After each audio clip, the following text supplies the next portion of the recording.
are you licking my gobstopper? Strike that. Reverse it.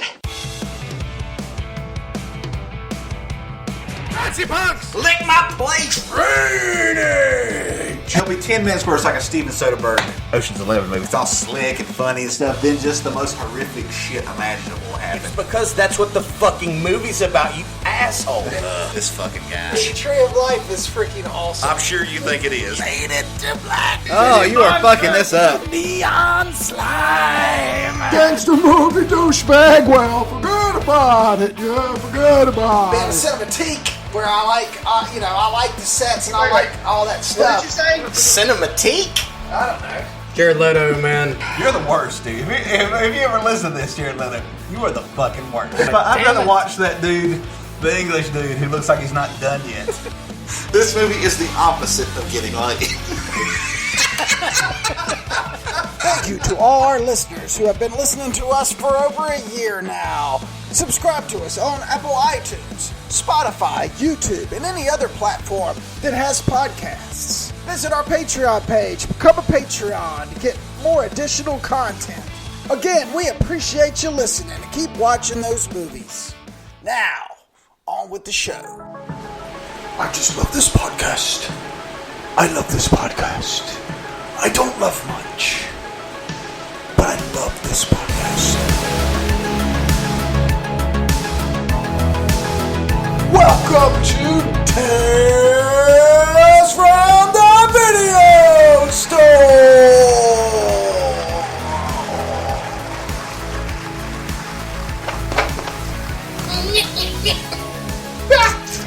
Yeah, Daddy! Number 82! I just love this podcast. I just love this podcast. Why all of a sudden do you talk like that? Like Henry Plainview. You're just a bastard in a basket. A bastard in a basket. What's up? Hey, sorry, man. I didn't hit I didn't hit the update button. It just went off, and that was it. Your birthday cupcakes are delicious. Yeah, you want one? Yeah. Get your breath, man. Man, this cupcake is good, Lee. I really wish you could have some of it. I hope you both get type 2 diabetes and your feet fall off. I knew that was coming. Oh, yes. Happy birthday, Lee. It is Lee's birthday. He is 64 today. A spry 64. Surprise ass. What are you doing? What are you doing tonight? You going out or something? No. Where are they going to go? To the COVID party? Nowhere. There's nowhere to go. To the COVID party. Yeah. Can't have a fucking birthday party anymore. Yeah, I think they canceled Halloween. Didn't they? I'm just gonna drive around and throw candy at random children. I think that's a good idea. I 100% think that's a good idea. Well, we are in our last episode, number 82 of the B movies, and man, This isn't even a fucking beat. I'm getting ready to say. Hold on a second. Don't interrupt me. This is doing a disservice to fucking B movies everywhere. I was getting ready to say that from the first 2 weeks, I don't even think this even. In fact, I feel like we need to do one more and just completely erase the fact that we called this a B movie. Yeah. Anybody want to even review? Should we even get into it? We can get into it. Get into it. It is a Lloyd Kaufman original trauma combat shock. Combat shock. It is Platoon on a Super VHS camera. Only it's not Platoon. Or should it say Born? It's like Born on the fuck of July. I don't know what this shit is. Oh, God. Lee, you want to get into it? Let's go. Sure, absolutely.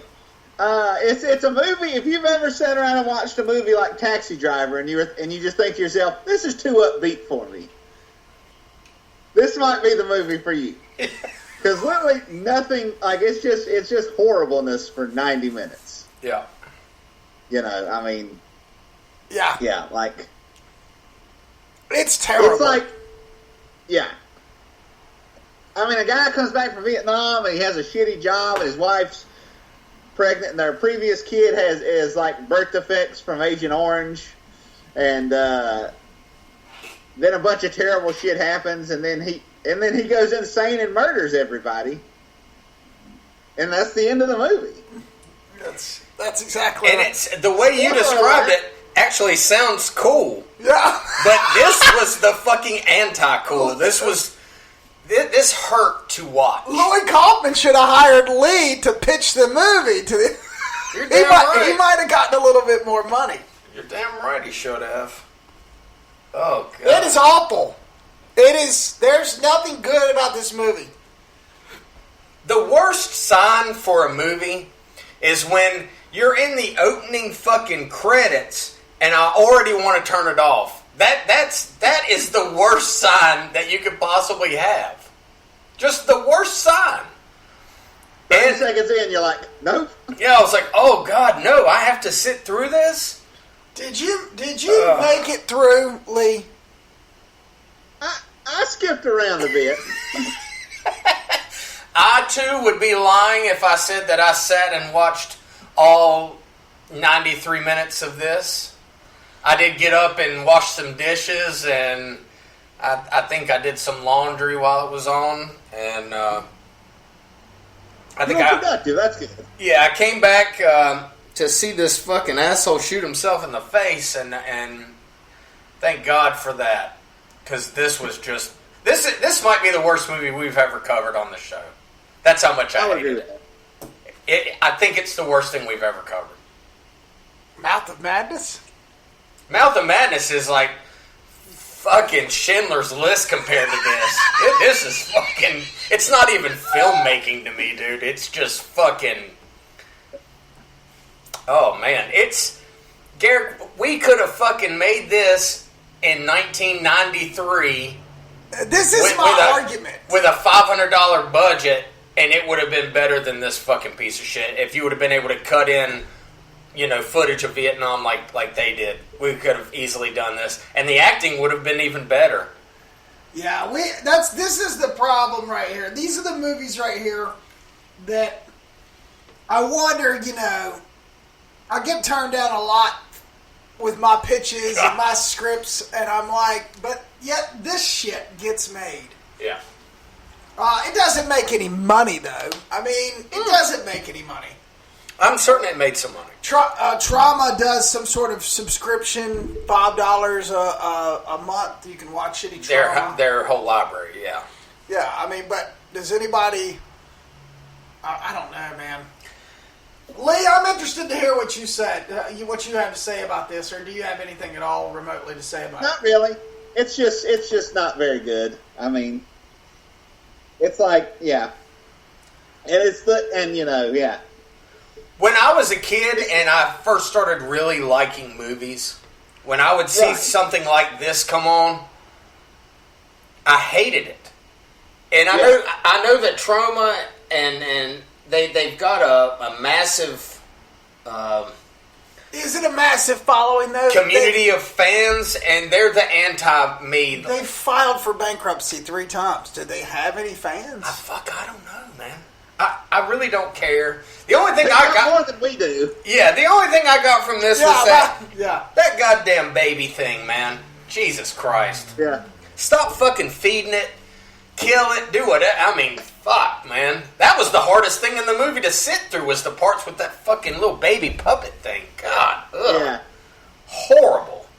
They did have one hit, The Toxic Avenger, but then they did a couple of sequels. They both bombed, and then an animated show bombed. I mean, these guys they're making shit out of shit. But they're really not. I tried to look up like Lloyd Kaufman's worth. I mean, I'm sure he does better than me, but I mean, these movies are, I don't know, man. These movies are just not good. I don't even get that this is coming from a guy who goes opera of cinema, Cinematique, whatever. This is that guy. Yeah. Sure, I'm a little bit of a snob, but dude, there is no redeeming quality to this. Look, when I finished watching this is the phrase I came up with to describe how movies like this are still even out there today. It's the only thing I can figure on it. It's the Bowfinger syndrome. All right, like they're making just something that is fucking garbage, but to be involved in it was probably fun. Yeah. I'm sure that they had a good time, and kind of like in Bowfinger, how at the end when it's on screen and everybody's watching it, everybody who participated in the movie, they're all smiles, even though they know in their hearts that it's trash. That's what I get from these movies. It can only really be sacred to the people who are involved in them. Well, in the one of Lloyd Kaufman's books, the foreword is by Matt Stone and Trey Parker from South Park. Okay. And Troma released their first movie, Cannibal the Musical. Yeah. And basically what they tell him is like Lloyd tells them, you're never going to make any money from this. He's like, the cost it takes for us to put it on home video and stuff, we have to recoup all that, and so what you eventually get will be very little, if anything. He said, the point is, do you want people to see your movie? He said, if you do, I can make that happen. Right. And basically that's what it is. If you make a movie, regardless of the quality, there's a good chance he might put it out. It's kind of like... Go ahead, Lee, I'm sorry. And granted, they put out 1,000 movies, and most of them are garbage, but Matt Stone, Trey Parker, and James Gunn, the director of Guardians of the Galaxy, all came from Troma. Yeah. So, I mean, and I also think it's just the people watch it, and, like you watch, like, Iron Man or whatever, you could never make Iron Man. But you watch a Troma movie, like Doug said, you think to yourself, well, shit, I could do that. Yeah. So I think that's part of the appeal as well. It's you and your friends can go out in your backyard and do this. So I'll say that's the most positive thing about the whole company, is the inspirational quality of, it might be shit, but hell, you can make it, and somebody might eventually want to see it. Yeah. They shot it on... And that's the most positive thing I have to say. Well, they shot it on mini DV tape. Heck, it probably wasn't even mini DV tape. It was probably beta tape. 1986. I don't know, man. Yeah, $40,000 budget in 1986. That seems a little high. I feel like that's a little high, yes. I found another Troma that I think probably was a better story, called Mission Terminate from '87, but it looked so bad that I couldn't. It was unwatchable. It's on Prime. It was just so dark, you couldn't figure out what was happening. Right. And I think that's an issue with probably a good portion of these movies is they're shot and edited, and the sound and whatever kind of stock footage is involved. It's the cheapest of the cheap. They do it as fast and as easy and as cheaply as it can be done. And like Lee said, I mean, I guess I get the allure, maybe as a 12-year-old, but anybody that's, even semi-serious as a filmmaker, man, you'd really have to take a long look at your kind of life decisions if you end up in the Troma library, as far as I'm concerned. Although, like you said, some people have come through it. That's true. Like Gunn and the South Park guys. So it can be done, but man, that is the hard way to do it. With. Right. Yeah, that was it's man, it was rough, man. I mean, that was man. Well, Kurt Donk gave it 4 out of 5 stars, saying it was filled to the brim with nerve-shredding nihilism, total despair, and take no prisoners attitude. Actually, it takes prisoners and tortures them before killing them.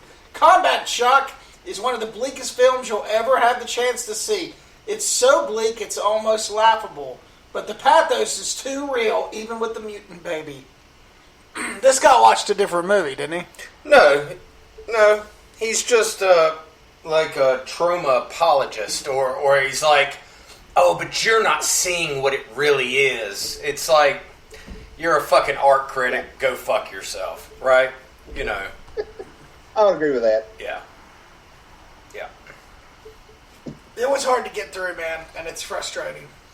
And at a 40,000, I would if what I could do in 2020 with $40,000 is amazing.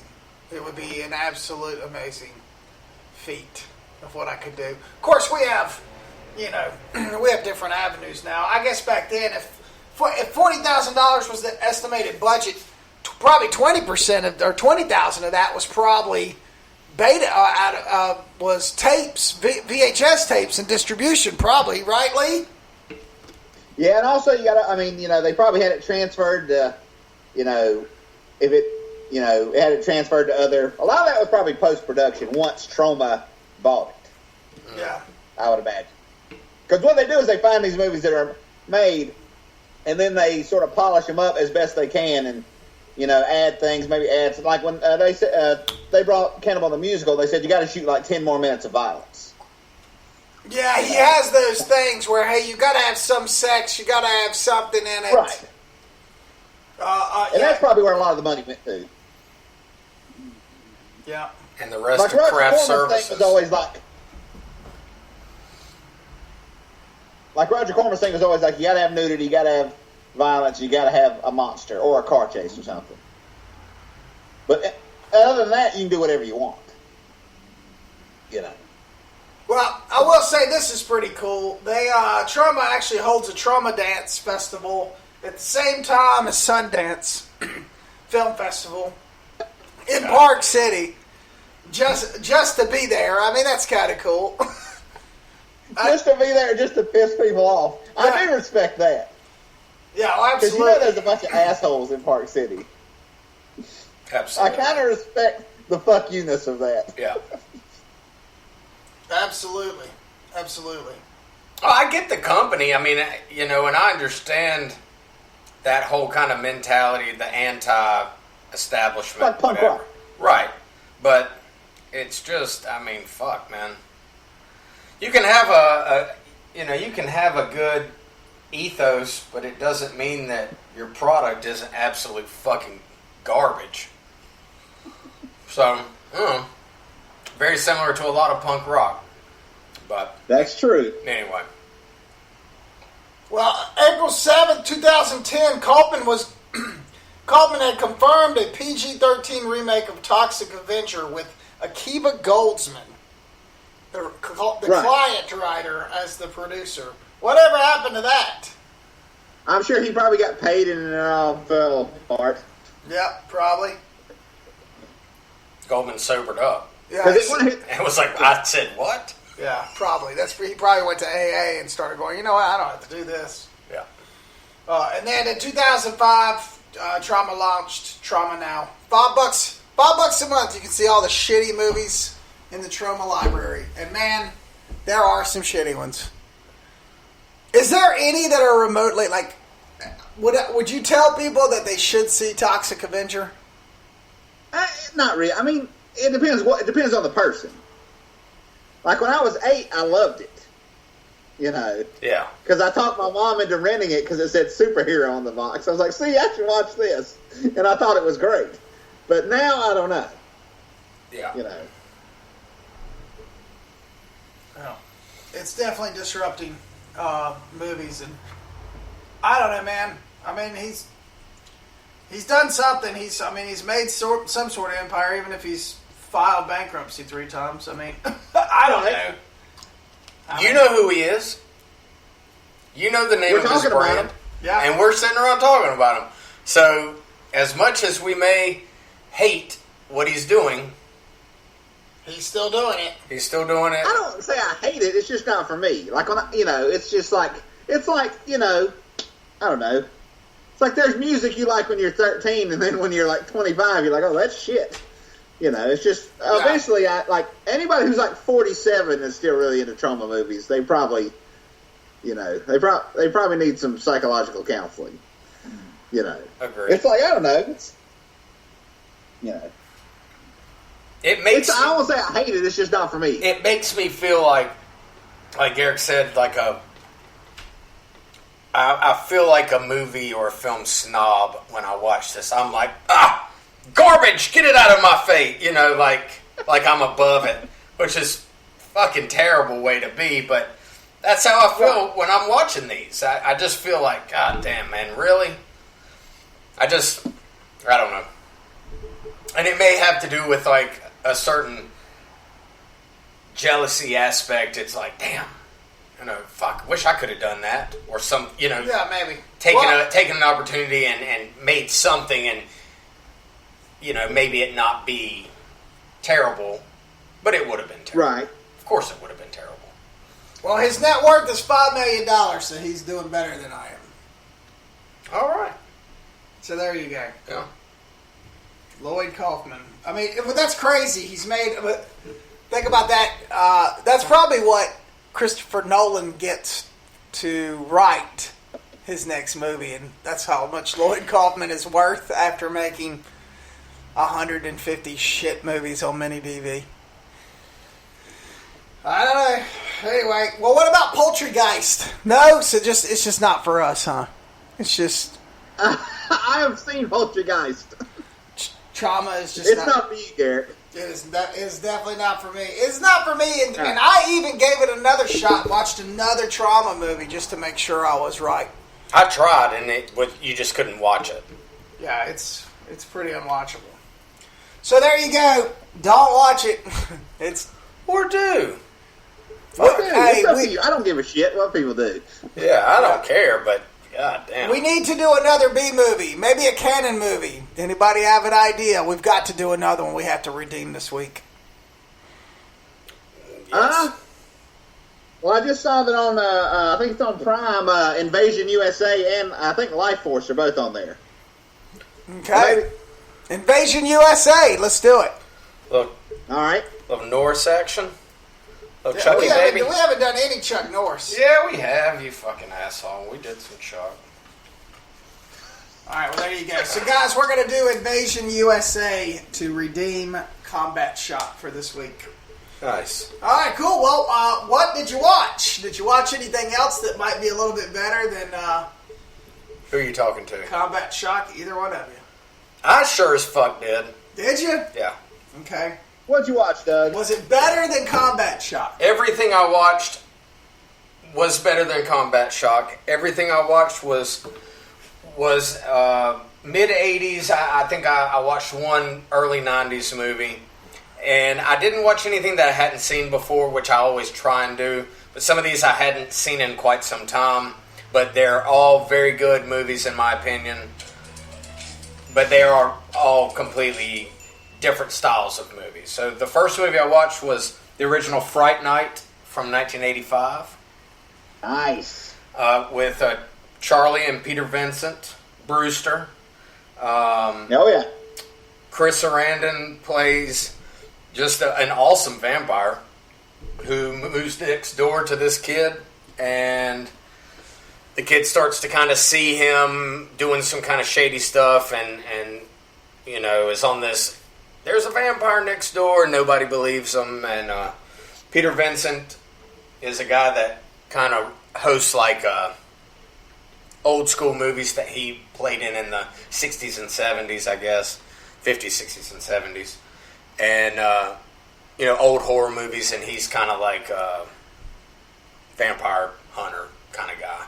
And Charlie goes to him in real life, asks him to help him, and once some details start to come out, Peter Vincent agrees, and that's when the movie really begins. I remember this as being one of those, and maybe it's just the time, I think it came out in 85, where Chris Sarandon's vampire is fucking smooth, dude. Like,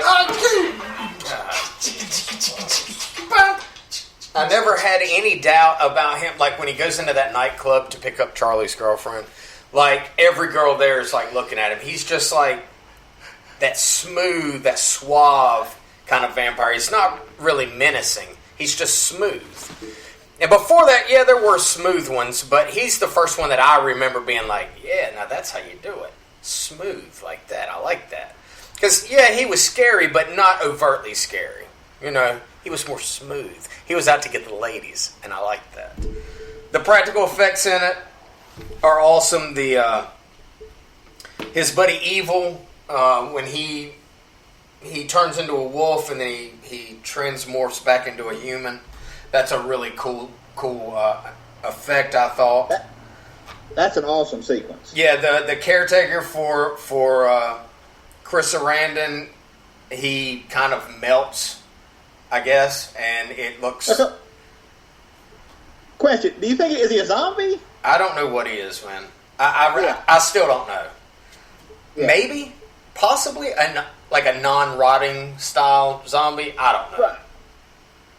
And then at the end, when Chris Sarandon gets too much sun, it is another great effect. It looks really good.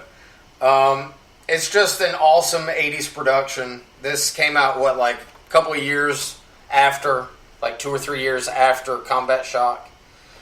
And it just looks and feels... I don't know when Combat Shock came out because I had never heard of it until... Right. This just looks and feels more like a movie. Well, sure. You know? It's Friday night. Yeah. And it's awesome. The remake, I did not care for. That's got Colin Farrell in it? Yeah, but it's shit. The original, it's like, this is all it needed to be. Then I found another movie that I have not seen. I don't know if I've seen it since the 80s. But it was one that I used to really... I don't know why it used to scare me. I rewatched it. I didn't find it to be scary at all. A little disturbing in some parts, but... I found 1986's The Hitcher on HBO. The late great Rutger Hauer. Dude, when he pulls the person, what is it, Jennifer Jason Leigh? C. Thomas Howell and Jennifer Jason Leigh, yeah. Pulls her apart with the truck. I mean, dude. Yes, dude. It's one of those where this on a dark and stormy night, this C. Thomas Howell's driving down this interstate out in the middle of nowhere and sees a guy on the side of the road and decides to pick him up. And by doing that, he could have no idea, what the wheels that he got turning because of making just one simple decision. And basically, Rutger Hauer starts acting real creepy, starts saying some crazy shit. C. Thomas Howell throws him out of the car. And then after that, it's almost like a kind of a cat and mouse game where Rutger Hauer is following C. Thomas Howell's character and doing all kinds of disturbing stuff to people kind of in the boundary of this kind of game between the two of them. And I don't know why it used to really creep me out. It wasn't scary. It was a really cool movie. It's one of those. It's just a kid versus a guy. There's no history. There's no anything. But the lengths that Rutger Hauer is willing to go through in order to finish this game that he's kind of gotten with this guy, he takes it to the limit. And it's a fantastic horror movie. They kind of have done some similar kind of remakey stuff, but I highly recommend the original, The Hitcher. I don't remember what I saw it on. Maybe it was on Prime. Really cool movie that I had not seen in 30 years. The next movie I watched, the last movie I watched, is from 1991. I know this is one of Lee's favorites. We've talked about it a little bit some time ago. Is 1991's Ricochet by Russell Mulcahy and Denzel Washington, John Lithgow as Earl Talbot Blake, one of my favorite villains ever. Kevin Pollak is in this. He's great. This is a classic revenge tale. It almost seems like the story is almost kind of like Shakespearean. Starts off in 1984, and Denzel's character is a police officer who is in school to become a lawyer. And they're at this fair, and John Lithgow's character, Earl Talbot Blake, is like trying to double cross these drug dealers and get a large cache of money so he can kind of start his own thing. And when he's trying to escape, Denzel catches him, and they have this kind of standoff, and Denzel ends up taking his clothes off, but he's got a gun in his jock strap behind his back that he can't see, and there's a guy off in the distance, off in the crowd that's recording everything on VHS. So Lithgow's character, is like, enough of this shit, and goes to shoot Denzel, and Denzel quick draws him and like behind the back shoots him. And from that moment, Denzel, both of their lives completely changed. Denzel goes from nobody to superstar in Los Angeles. Yeah. And quite a good movie. And Blake, is down like in a mental hospital with a bullet in his knee and just, the lowest of the low, and then he devises this plan of revenge. And man, it's just the best. I just love it.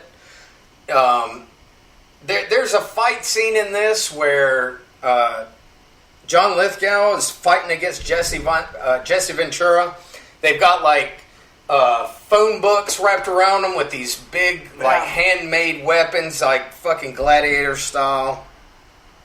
It's just little things like that, man. Little scenes like that, little phrasing, little kind of catchphrases that Denzel uses and Lithgow uses in this, man, make the movie for me. Lithgow's so good. He was so good in Cliffhanger as the bad guy too. He's just the best. He's one of the best bad guys ever, man. Ever. He really is. A show a more recent show was Dexter, and Lithgow was in, I believe it was the third or fourth season. Fourth season. And I think. The first season was my absolute favorite, but I think the fourth season was second, simply because of how good he was in it, as this kind of older serial killer that had been doing this for a long, long time, kind of taught Dexter a thing or two about, what it really is about at the end of the day. And he's great in this. There's an awesome prison breakout scene. Just everything about this movie is great. It's a tiny complaint. The only tiny complaint I have is the very, very fucking end. I just don't like the whole electrocute the tower thing. Right. It's like, come on, man. You didn't have to do that. You could have come up with a little something better. But that is a very small complaint when everything else about this movie is fantastic. It is an absolute revenge fest. And Denzel is great. Lithgow's great. I highly recommend it if you've never seen it. It's an awesome movie. Yep, it is. I love those early 90s action movies like that are just like, so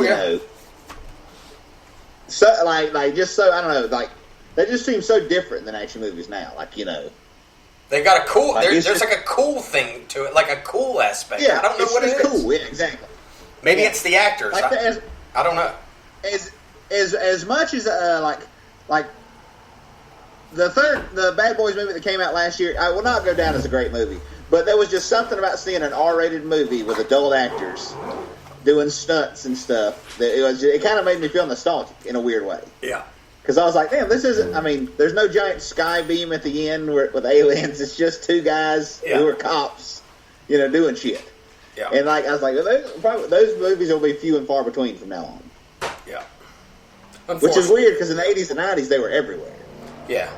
This one and like The Last Boy Scout, they just have, it's that similar time and they just look great. You love the even though, it's obvious from the beginning that Lithgow is the bad guy and you're not supposed to be pulling for him, you find yourself kind of pulling for him more times than you probably should have. And Kevin Pollak. I just miss action movies for adults. Yeah, they just don't make them anymore. Yeah, they don't. No. They just don't make them anymore. So that's what I watched, I believe. I think that's the end of my list, Jeff. All right. Well, I'll go. Go ahead. Well, first of all, I watched, I guess you would call it a movie. It's not really a movie, though. However, it was feature length. And I'm sure if you've been on the internet, you've seen it. Dane Cook put together a star-studded cast, and they did a table read of Fast Times at Ridgemont High. Does anybody? Have you guys seen that? I read about it. I didn't. It is so good. It's so good. Let me just line you up. Who this? Jennifer Aniston is Linda. Brad Pitt is Brad. Julia Roberts was Stacy. Matthew McConaughey was Mike. Dane Cook was Mark. Shia LaBeouf was Spicoli. Henry Golding, Mr. Vargas. John Legend was Charles Jefferson and Little Charles Jefferson. Oh, it gets better. Ray Liotta was Mr. Hand. Jimmy Kimmel played some teenage girls in other parts. And then the narrator was Morgan Freeman. It was the funnest hour and 45 minutes ever. Like, it really was. If you have time to watch it, yes, it's just a table read where they read the script, but it's hilarious. And I mean, where can you go where Sean Penn shows up and just plays the pizza guy? It was really cool, man. I mean, Dane Cook put it together. It was a fundraiser for charity, and man, it was. These guys just did it in a Zoom, so you could see everybody the whole time, and they just read Fast Times at Ridgemont High, and it was fucking killer, man. It really was. Nice. So then I'm going to take a turn for the worst, and I decided to give Troma a chance and find the absolute worst possible one I could find, and I did.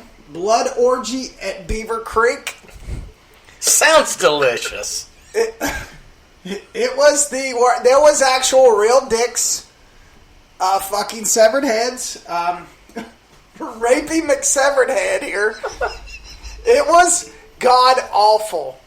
There was actual animations of chickens getting fucked. There was a chicken raper, and there was. The only redeeming quality is when the teenagers head to Beaver Creek, they run into some strange dude in a tank top. Doesn't look anything like the character in Friday the 13th Part 2, but he's on his bike and he says, "Beaver Creek has a death curse." Just like it did in Friday the 13th Part 2. I don't have to tell you anything else. There was... The title tells you everything you need to know. Yeah, How did you even make it to the chickens getting? Well, it's my question. That was at the actual beginning. That's how they started. That was the opening scene. I will say this. Where you want to go big at the opening? Cox on Cox, is that okay? Right. The movie was terrible, but there was a Lloyd Kaufman cameos as a news guy talking about the McRapey chicken dude. That part was pretty funny. He was pretty good. Okay. It was horrible. It's exactly what you think it is. It may be worse than Combat Shock. Well, but I'm going to be honest, and this is going to get a little bit graphic, but this actor was to take a severed head with pus and blood coming out of it and screw it. And he not only did that, the director made sure that he was hard, because it's plain as day. It's not a prosthetic. There was 17 instances of prosthetics, but this guy on the set of Rapey McSevered Head got on set and got his pee-pee hard and screwed a blood and guts filled head. I saw it with my own eyes. Sounds like my high school. What the fuck are you talking about? It sounds awesome. I was almost repulsed because I'm like, dude, that guy really did that. Like, he really did that. And he did probably. There's no business like show business. Yeah. There is no business like show business. Okay, and you guys are gonna be happy. I started Mr. In Between. How many episodes? I only got one because I ran out of time. But that one, man, it's 20 minutes long. I don't want to hear time. I'm just telling you. Just shut the fuck up. We're done. All right. God damn it. I knew you wouldn't fucking come through for that. For shit. God damn. What else you watch, fuckface? 20 minutes of fucking Mr. In Between. God damn. I don't have any. Wait a minute. We sat through all of Rape at Beaver Creek and watched one episode of Mr. In Between. I just don't get this guy, Lee. Garrick, you're fired. I just don't understand how he does it. I just don't get it.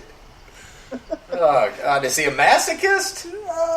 I guess so. God, who knows? God.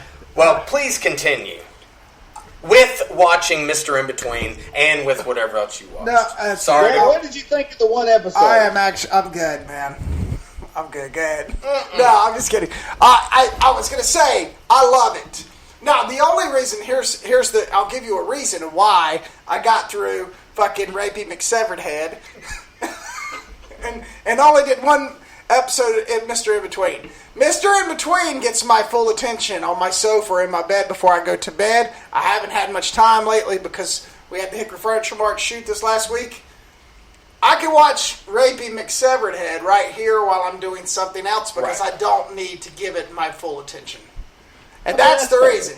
Mr. In Between demands my full attention, and I gave it 20 minutes, and I loved it. I'll probably get through before the next viewing of all of them, but I'm thoroughly impressed. Get through the first season. How I missed this. It's six short episodes, but season 2, good God, man, that's when it... You're saying season 2, the end of season 2 is the one that Lee can't watch, right?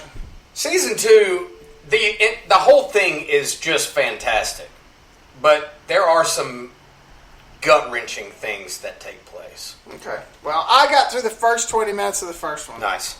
So, and that's all I got. That's it? Yep.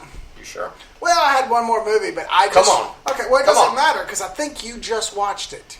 I watched The Firm again. What a good movie. Oh, yeah, man. I watched it a couple It was times. it was on Amazon or something, Yeah. Netflix, and it's on just Netflix, such a good movie. It holds up to me. It definitely holds up. You know, a lot of John those- Grissom's best. Yeah, a lot of those kind of law-based movies, sometimes they don't really hold up that well. Like the kind of, I don't know, but this one does for whatever reason. I think it's just that good of a story, and the music, like that constant piano, is just unique to that. Yeah. It's Oh, fucking it's awesome. great, man. It's still awesome. Oh yeah, it's still it holds up. Yeah. Ed Harris is so good. I love Ed Harris. He's so good in everything, but he's really good in this. The Leather Man. Yeah. Yeah. All right, that's it. That's all I got. Okay. All right, well, Doug, last week you talked about how you watched Sexy Beast, and as soon as we finished recording, we talked about it, and I got all hyped up. I just went and got my DVD off the shelf and watched it. Yeah. And it is, and not to go into the whole thing again, because that'd be 2 episodes in a row, but it is as good as, we were saying it is. Yeah. It's, Like I it's said, a masterpiece. And what's the director's name? Jonathan Glazer. He'll never make a movie that good again. Nope. Yeah. As much as I like that movie, and then I started thinking about his second movie he made with Nicole Kidman, Birth, and I actually hate that movie as much as I like Sexy Beast. I went actually the same. I got a quick story before you get going. I got real hyped about seeing that movie again. I went home thinking it was free. Well, it was on HBO Max. And listen to this here. I must be a masochist. Because I went home and I was like, ooh, $4 for Sexy Beast to rent, $20 to buy. I bet I could get the Blu-ray on Amazon for cheaper, man. Let me wait on this since I'm going to pay for it. 20 minutes later, my daughters talked me into buying the entire Harry Potter library at $89. I'm sitting here worried about $20 for my Sexy Beast and end up in the same night buying the whole freaking 8-movie collection of Harry Potter. That's a lot of Harry Potter, Garrick. That's a lot of... Yeah. All right. Anyway, go ahead. I'm sorry. But anyway, yeah, I rewatched it, and I just, it's perfect. It really is. It's a perfect movie. Yeah, There's nothing I would change about it. Yeah, like I said last week, I enjoyed it more this time than I think I did even back, in the early 2000s when it first came out. I just absolutely loved it, man. I do too. I could not agree more. Nice. And other than that, I watched a Stephen King adaptation on Netflix called In the Tall Grass. Oh, yeah, the movie where they just walk around and they fucking grass for 2 hours? Right, yes. And it's basically, like, the field is a time warp, I guess you'd say. Because, like, you could be, like, me and Doug would be 5 feet away from each other, and then 30 seconds later, you try to go through the grass and you're 100 yards away from each other. Right. So it's like the field it's constantly, you're constantly moving in time, so you can never get out. And it's, it's a very, like, the way the whole time travel is very tricky, especially when it's, I guess, magical time travel like this, and it's a very well constructed movie. I'll give it that. Vincent, I can't say it. Vincent Nasali, I can't think of his last name. He did the movie Cube. Like, his movies are all like puzzles, so I understand why he made this movie. He made the movie about 10 years ago called Splice, which ends with a woman getting impregnated by her own clone. So this is his most normal movie. And, I enjoyed it. I doubt I'd watch it again, but, For one time. It was on Netflix. Yeah. Exactly. And let me think. I think that's all I watched. I've been busy this week. That's good. Okay. Well, man, I tell you what. I think Doug. Doug's always. I've known Doug for many years, man, and he's a pretty smart, sharp guy. And I was I've been called a lot of things, Garrett, but that might be first. This one right here. But I'll tell you what. I quietly disagreed with his approach on how the theaters were going to go after these crazy times, and I think this last couple of weeks have proven that he may be right. Tenet is on its fourth week in the theater, and it's only made $4.7 million, and that's in 2,930 locations. Yeah. Nobody is going to the movies. Like 75% of the movie theaters are open in this country right now. Bill and Ted's... I didn't realize that until just the other day I heard that number. Bill and Ted 3 has made $147 million in drive-ins and early access streaming at $20 a pop. You may be right, man. But to be fair, Tenet has made $250 million worldwide. So, I mean, they're okay. So they're good. Yeah, okay. I'm just looking at domestic stuff. You're right. But still, I guess the subject isn't the money. Who cares? Because it's Christopher Nolan, and even if his movie makes $1, everybody will still watch it. But just in general, the fact that nobody in America is going to the theaters right now, none. It's crazy that people haven't started going back. And maybe they'll never go back.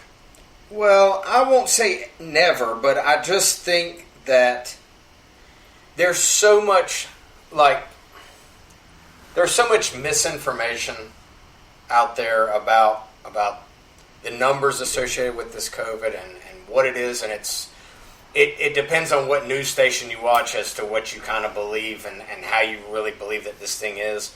And, even if a vaccine comes out, let's say in the next few months, that you're still going to have people getting sick into next year. And maybe even further than that. So going anywhere that is completely enclosed like a movie theater and locked in where everybody in there is breathing the same air is going to be a tough sell moving forward. Right. And, I feel the same way about restaurants. I feel the same way about, a lot of places like movie theaters. But movie theaters, I just feel like,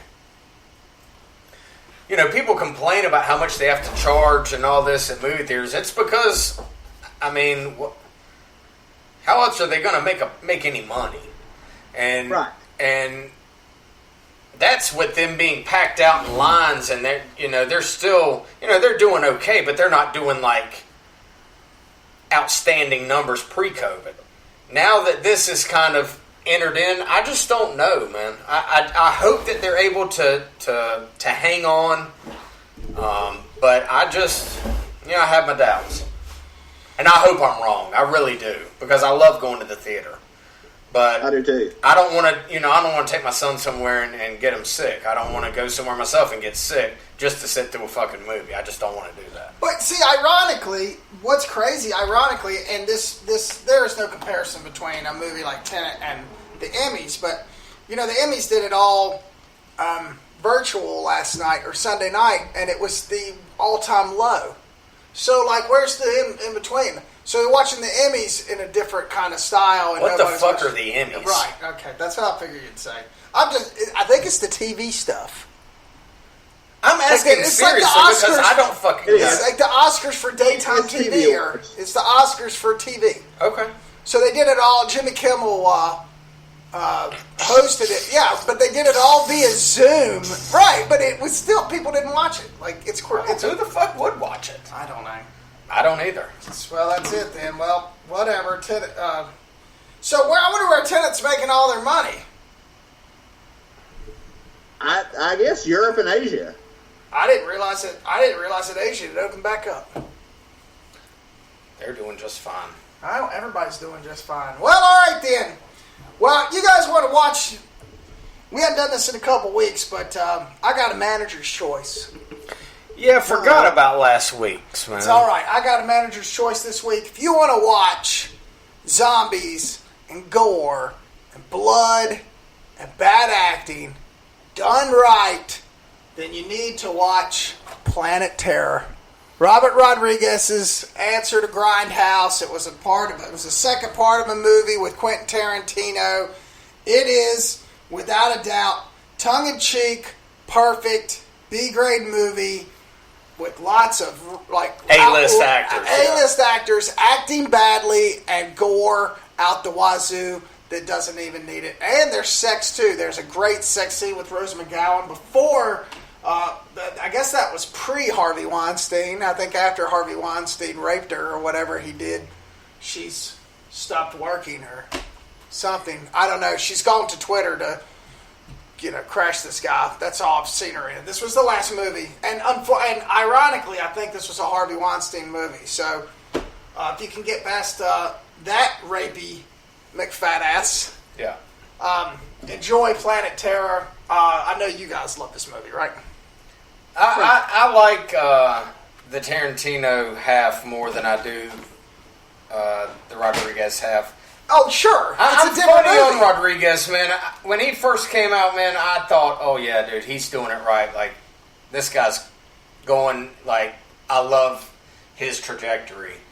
And then I don't know, man. He made Spy Kids and then built But Lucasfilm and Austin. outside of Planet Terror, I can't name one movie of his that I've watched in the last fucking 15 years, dude. Well, he doesn't have to do them anymore. Now he just hires out his... Well, but I'm saying, Once Upon a Time in Mexico was great. like Desperado, man, You can't beat Desperado. was maybe he just peaked too soon. Did that and then Sin City. He did the one Right. my buddy Ryan and I said we were going to do. Like, he actually did it. And he pulled Frank Miller. He pulled Frank Miller, the writer, and the artist to be the director. The Directors Guild said you can't do that. He's like, well, then I'll just drop my Directors Guild. Like, I mean, dude, he's badass, man. Oh no, I agree. It's just you name movies that are more than 15 years old, I believe. Yeah, but he's been working on his El Rey TV station, and he shoots everything out of Austin. He probably doesn't have to leave his house. He just sits around and counts his money. He's one of those directors, though, that I think there was a time where he had a real passion for doing, like, what he started off doing, and then he kind of got off that path, and, I guess I really want to see him get back to it. Right. I guess you said Once Upon a Time in Mexico was maybe his last, With Johnny Depp, yeah. Carved out his foray eyes. into that kind of crazy, violent kind of stuff, which I think he should get back to. Well, Machete, but you can't really count Machete. Yeah, see, I didn't like that, man. I just didn't. It just didn't work for me for whatever reason. Just didn't care for it. Least quiet about Robert Rodriguez. I just think that basically the green screen stuff after Sin City basically just got lazy. It was too easy. There was like the skill it took to make like Desperado and From Dusk Till Dawn weren't there. Right, he just Because it put was all just everything on a shooting green in front of screen. Yeah, he just put everything on a green And screen. I think it was just the tool. Basically, he got like Robert Zemeckis. He got obsessed with the tools and less with the story you make with the tools. Right. Oh, that's a pretty good point, Lee. Maybe I he'll think come back you guys are someday. right. Yeah, you're right, though. And he really hasn't shot. He hasn't done much of anything. He did Alita, which was terrible. I couldn't stand it because, again, it was all green screen. And then Yeah, I like didn't see Shark that. Boy and Lava Girl, the kids loved, but it was terrible. Sin City was the only one. Right. And Sin City was one that was almost justified green screen. You had to because of the way it was done. He's a director that made some adult, like, action movies, like From Dusk Till Dawn and Desperado. And we clamor for that. Like, I want him to come back and get back into that genre because he was so good at it. You know, that's why. It's not me, like, bagging on him, really, or saying, like, well, what he's doing instead is shit. I just, like, anytime you find somebody that shoots in the way that he did, like, the shit he did in Desperado, man. It's one of the best ever. The practical stunts. Just how he constructed that movie, dude, with such a small budget and made it look like a, $100 million movie. Made it feel like a $100 million movie. I want more directors like if you have that skill, man, come back to the genre, man. Bring us some adult action movies again. Yeah. Because like we talked about early, man, they're almost non-existent now. And that sucks. Yeah. Oh, you're right. Yeah. Well, on that sad note, anybody else got anything for us? That was depressing. Fuck. I'm good. Hype us back up, Garrick. What else you got? I'm the guy, when Robert Rodriguez came out and said everything was going to be digital, I was, that was right at the beginning of my last year of film school, and I'm like, fuck Robert Rodriguez, man. Freaking, Orson Welles and Albert Hitchcock are turning over their grave. This shit ain't going to be digital. You were like Jack Horner from... And then I realized, wait a minute, it's so much cheaper to do it this way. Yeah. You're a fucking Jack Horner. Is who you were. That's right. Yeah. That's right. Should have listened to the Colonel. Yeah, should have listened to the Colonel. Yeah. Well, happy birthday, Lee. Appreciate it. We will be back next week. We are going to try to redeem ourselves and do one more B movie to kind of cut this one out. Put this one off the list. We should just make this one a one-off of Trauma. I don't know. We can't do anything because it's already in the lineup. But we'll be back next week with Invasion USA. And then, guess what? Halloween's right around the corner. You know what that means? Horror films. Yes. What style of horror films? You can't just say horror films. What's your favorite, Garrick? Well, I would put it up as a poll on our Facebook page, but Facebook took the polling away. So That's no longer an option. Huh? I said that's no longer an option. Yeah, really, dude. I was really excited about our Batman tournament, but that's why that's why it kept erroring out, because they were in San Francisco while I was trying to post that, getting rid of the poll buttons altogether. It's fine. We already know who the winner is. It's Adam West. Anyway, continue. Okay, so anyway, I don't know. Why don't we put something up on the Facebook page, the Facebook group, and see what they want. We'll come up with There we go. We'll come up with 5 genres. Lee, come up with 5 genres. We'll put it up, and we'll say post in the comments, and whichever one gets the most is what we'll do. We'll see what we get. I like it. I'll do it. All right, man. Brother. All right, well, that's it for number 82. We will see you next week. Wash your hands, stay in the house, wear a mask. Yes, and real fast before we get off. Oh, here we are. I'm sorry. The reason, I know I had said something about Harry Potter, the movies, paying for the movies. Well, I found my kids on an app where they were watching the movies pirated, and they were not paying for them. So I commenced to tell them that, hey, I'm in the entertainment business, and as much as it's ridiculous, the prices are high, you should always pay and never steal, because you're taking money right out of our pockets. So I then turned around and spent $90 on Harry Potter to prove a point. But that is the point. The point is that there's entertainment's very cheap these days. Don't use your Amazon stick. Don't steal it. Just pay the $3 and watch the movie. Where did you pay $90 for some fucking Harry Potter movies? All 8 of them. You got all 8 of them. The bundle on Apple. I bought the fucking Blu-rays for Jody, man, for like $30 for all 8 movies. Really? Yeah. Where? At Like Best Buy? fucking Best Buy or somewhere, oh, man. Christ. Yeah, you really fucking dropped the ball on that. But Hey, well, you know what? We pay for it. Hey, so yeah, you pay. So for it, anyway, so it doesn't matter. wash your hands and pay for your entertainment. That is all, folks. There you go. All right, man.